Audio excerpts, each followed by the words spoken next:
ایک عربی شاعر نے بڑی خوبصورت بات کہی ہے، سأترک دارکم من غیر کبر اذا ما الظلم بینکم حلال، کہ ان قریب میں تمہارا گھر یعنی تمہاری بستی چھوڑ دوں گا،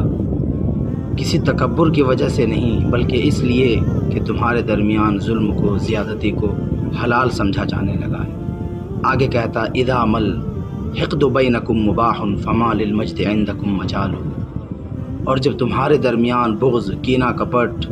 یہ مباح ہو جائے، جائز ہو جائے،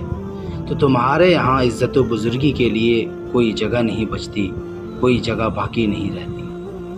آگے کہتا ہے کرام الناس شیمتہم صفاء ورفع بعدما سقط الرجال، معزز لوگوں کی عادت پاکیزگی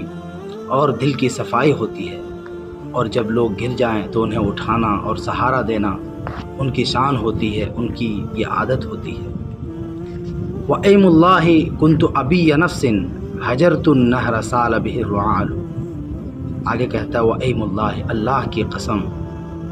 كُنْتُ أَبِيَّ نَفْسٍ، میں اپنی نفس کا، عزت نفس کا پابند ہوں، حَجَرْتُ النَّهْرَ سَالَ بِهِ الرُّعَالُ، میں نے اس نہر کو بھی چھوڑ دیا جس میں چرواہوں کا پانی بہتا تھا۔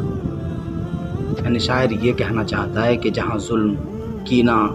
کپٹ، بغض و حسد ان چیزوں کو جائز سمجھا جائے اور عزت و شرافت کی قدر نہ ہو، وہاں رہنا میرے لیے مناسب نہیں ہے۔ میں اپنی عزت نفس کی خاطر ایسی جگہوں کو چھوڑ دینا پسند کرتا ہوں۔